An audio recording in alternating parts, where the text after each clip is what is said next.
Japinha Vai comer morcego! ridícula. Vai lá comer morcego! Olho.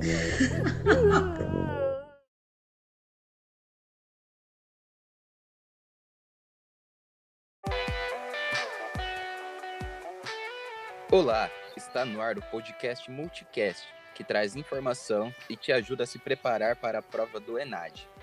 Eu sou o Lucas. E eu sou Marina, e hoje vamos conversar sobre multiculturalismo e globalização. A pandemia trouxe uma crise mundial e com ela trouxe o melhor e o pior do ser humano. Fez com que pessoas do mundo todo começassem a tomar mais cuidado com a saúde e bem-estar dos seus entes queridos e de si mesmo. Também trouxe à tona o preconceito e ódio que as pessoas têm contra asiáticos. Agressões físicas e verbais, bullying e assassinato são exemplos das tomadas de decisão por preconceitos perante os asiáticos. A falta de empatia e simplesmente a monstruosidade do ser humano fez com que se fechassem os olhos para a propagação da maldade que vem aterrorizando essa população. Para podermos entender todos esses acontecimentos e chegar em uma conclusão de como ajudar, perguntamos-nos, afinal, o que é preconceito? De acordo com o dicionário online de português, preconceito é opinião ou pensamento acerca de algo ou alguém construída a partir de análises sem fundamento, conhecimento e reflexão. Essa opinião pronta é resultado da inserção em um grupo, seja ela a família ou, por exemplo, a sociedade. Aprendemos o preconceito na convivência com outras pessoas e acabamos, automaticamente, não questionando esse pensamento até desenvolver uma melhor empatia. Preconceito possui diversas formas, como homofobia, racismo, intolerância religiosa e xenofobia e muitos outros. Especialmente em relação aos asiáticos, há muitas formas de preconceito, mas o mais comum é a xenofobia. Mas o que é xenofobia? Xenofobia é a aversão contra todo tipo de estrangeiro, ou seja, a pessoa tem desconfiança, medo ou antipatia por quem vem de fora do país. A xenofobia não é um problema de agora. Por exemplo, na Grécia Antiga existia o preconceito entre atenienses e espartanos. Sempre que há interação entre nações distintas, este preconceito pode aparecer. Ou seja, a humanidade não deixou isso para trás, podendo ser bem nítido nos dias atuais, como, por exemplo, o muro entre Estados Unidos e México. Muitos dos casos de xenofobia estão atrelados à raça do indivíduo, pois o fenótipo da pessoa muitas vezes mostra sua origem e descendência. Por exemplo, a cor da pele, o formato dos olhos, do rosto, a sua altura. E aqui no Brasil? É xenofobia quando uma pessoa de etnia asiática nasce no Brasil e sofre preconceito?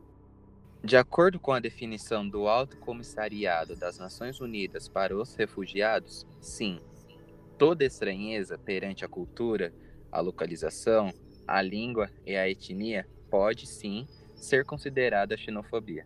O preconceito contra o estrangeiro existe, pois de alguma forma o preconceituoso acredita que a presença do estrangeiro irá afetá-lo, tirando seu emprego, diminuindo sua superioridade, ao imaginário de que a existência do diferente é a razão pelo mal do mundo. E o que é sinofobia? Sinofobia é o medo, ódio, repulsa de asiáticos e tudo que deriva dessa etnia, como a cultura e costumes.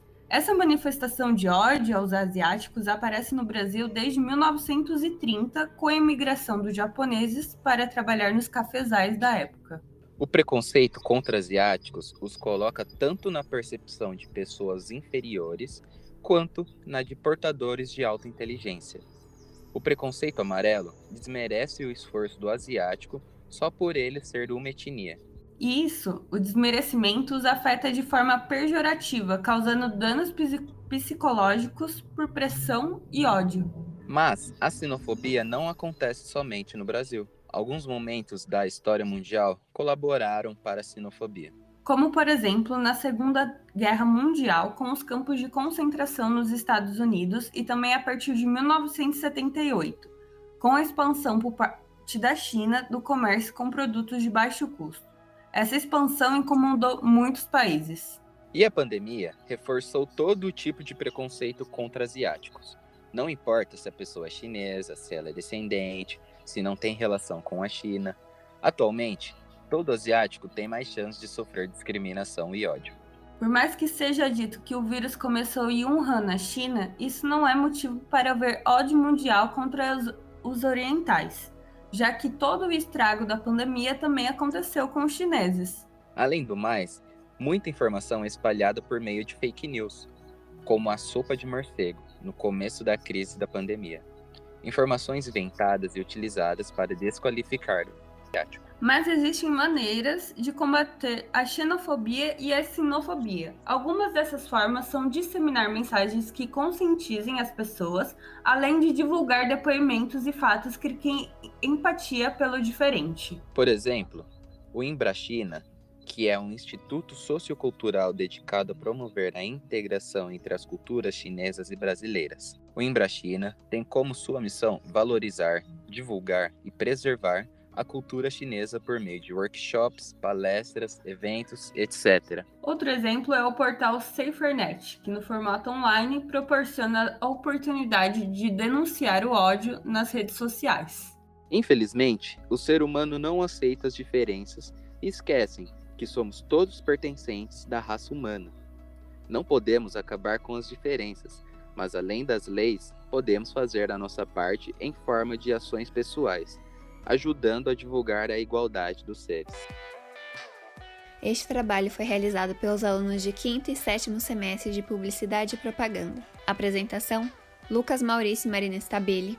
Produção: Bruna Gonçalves, Vitória de Luca, Rafael dos Santos, Lucas Bocchino e Fernanda Bonamigo. Pauta e pesquisa: André Luiz Soares, Beatriz Caroline, Camila dos Santos, Ivete Guimarães, Jennifer Escobar e Tainá Souza Dias. Edição: Danilo Bertino. Coordenação de projeto: Fabiana Ormanese, Helena Navarrete e Verena Pereira. Coordenação geral: Antônio Valini. Comunicação e inovação: Uni Anchieta.